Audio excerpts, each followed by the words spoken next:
guys, it's Katie, and I'm here today to do a review of The Handmaid's Tale by Margaret Atwood.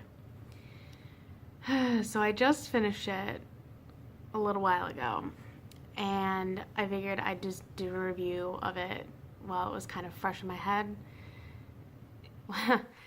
I'm just going to structure this like I normally do in order to stay kind of coherent. So I'm just going to do it with, world building, characters, plot, and writing. So let's just launch right on in to, first of all, what this book is about. It takes place in a dystopian society where women are government sex slaves because of a reduced birth rates. And they're kind of done in this like special ranking system. So depending on the color that you wear, will depend on your status. And it's just, I don't know, it's a lot. And yeah, so that's just kind of generally the general gist of what it's about. It's, yeah, I don't even know how to describe this. This review is going to be a mess. Just warning you. Okay, great. Glad we got that out of the way. Launching into the plot first, I think. The plot was, pretty slow moving. It felt like not a lot happened because it really goes through kind of a day-to-day kind of experience. Mostly written from our main character's point of view, and her name, well, as we know it in the book, is Offred. But she goes through kind of explaining what the society is like, and there are kind of a fair amount of flashbacks. It's like the time before and then where they are now, and just kind of explaining the customs, traditions, and societal ways that kind of happen in this particular society. And at times it's a bit rough to read about because there's some mental approved rape kind of situations going on, and it's just a lot of misogynistic ideas, and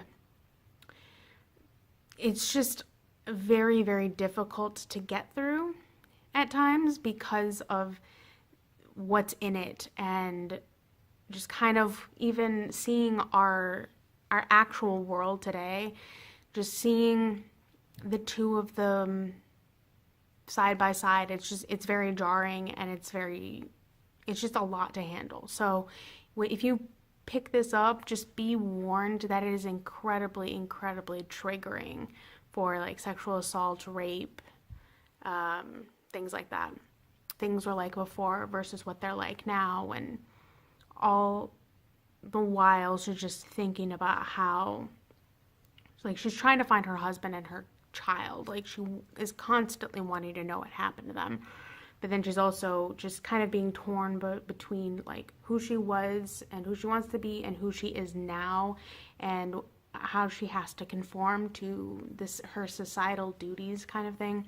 It's interesting.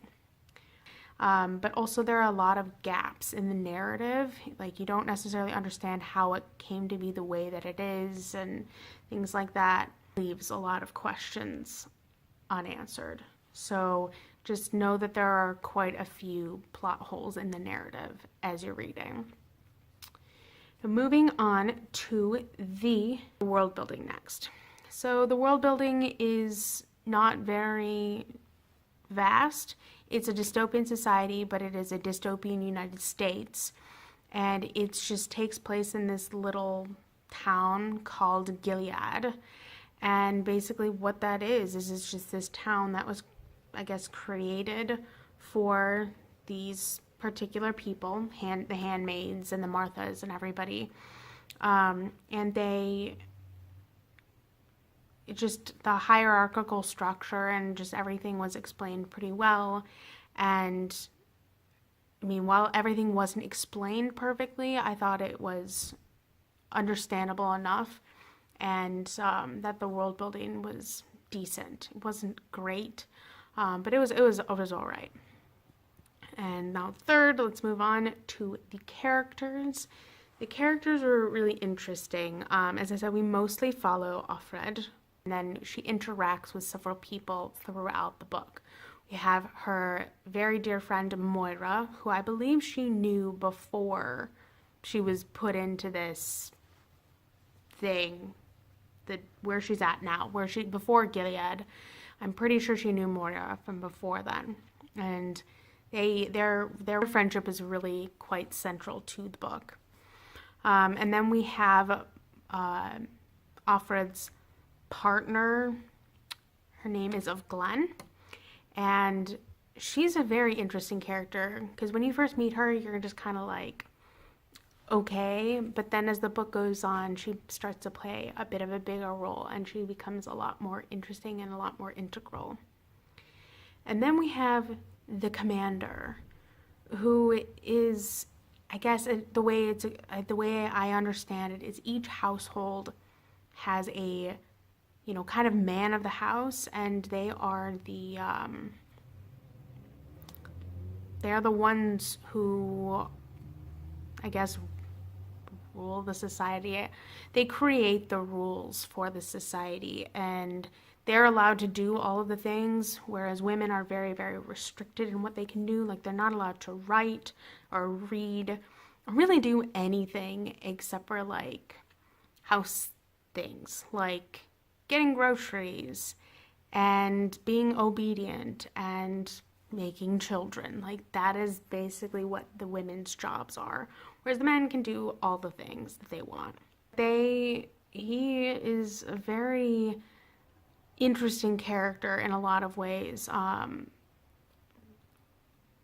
don't know how to describe him. He's a bit of a paradox in a way, because you would expect him to be this cruel, horrible person, and in a way he is, but he's also weirdly kind. I don't know what to make of him, honestly. He's just an enigma and weird, and it's interesting because we see the commander through Offred's eyes, and so just kind of her perceptions of what he's like and her feelings about him as an overall person are just, it's weird. But then there are other characters that become kind of important later, like Nick, the Marthas, and the wives, like, what is her name? Serena Joy, who's just, I hate her so much. I do. It's just, everyone in this book is weird. Like, I don't like any of them, but I don't hate any of them either. Well, that's not true. I don't really like anybody.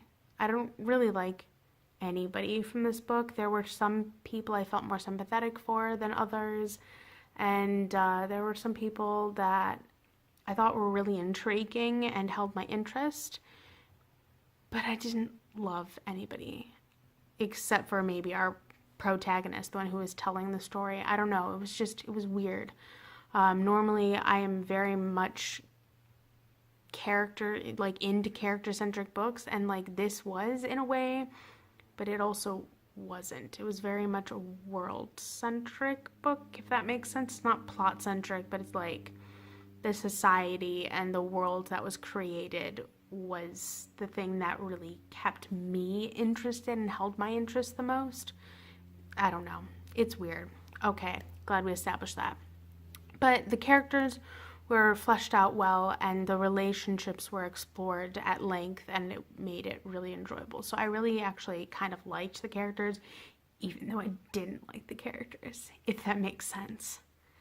And then last but not least, the writing. The writing, once again, was the best part for me, for whatever reason. I actually really liked the writing. It really captivated you and held your interest and kind of left you wanting more. Like, it just really drew you in, regardless of whether you wanted to be or not. Or immersed in the world fully. And so I thought the book's strong point was the writing. And that's just kind of what kept me coming back every single time. Aside, I kind of went into this book like I do a lot of books, hoping I wasn't going to like it. And I didn't want to like it because it's really, really difficult to read, which is part of the reason it took me so long to get through it, despite it being really short. But I really did like it because the writing and the characters, they just really draw you in and make you want to keep going and keep finding out what's going to happen and everything. But yeah, I just really, I really liked it despite not wanting to.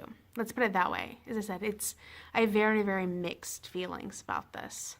But overall, I would say I enjoyed it. Technically. So, big takeaways from this review. The world building was okay. The characters were really interesting, and their relationships with each other were interesting. The societal structure was really well done. The writing was phenomenal, and I really think that was the strongest point of the book. And the plot was just kind of middle of the road, not its strong point. Note that there are triggers in the book. As I mentioned before, there's triggers for rape and sexual assault, and just lots of other cringy things. Like, it's very misogynistic society, even though they claim it's not. It really kind of is.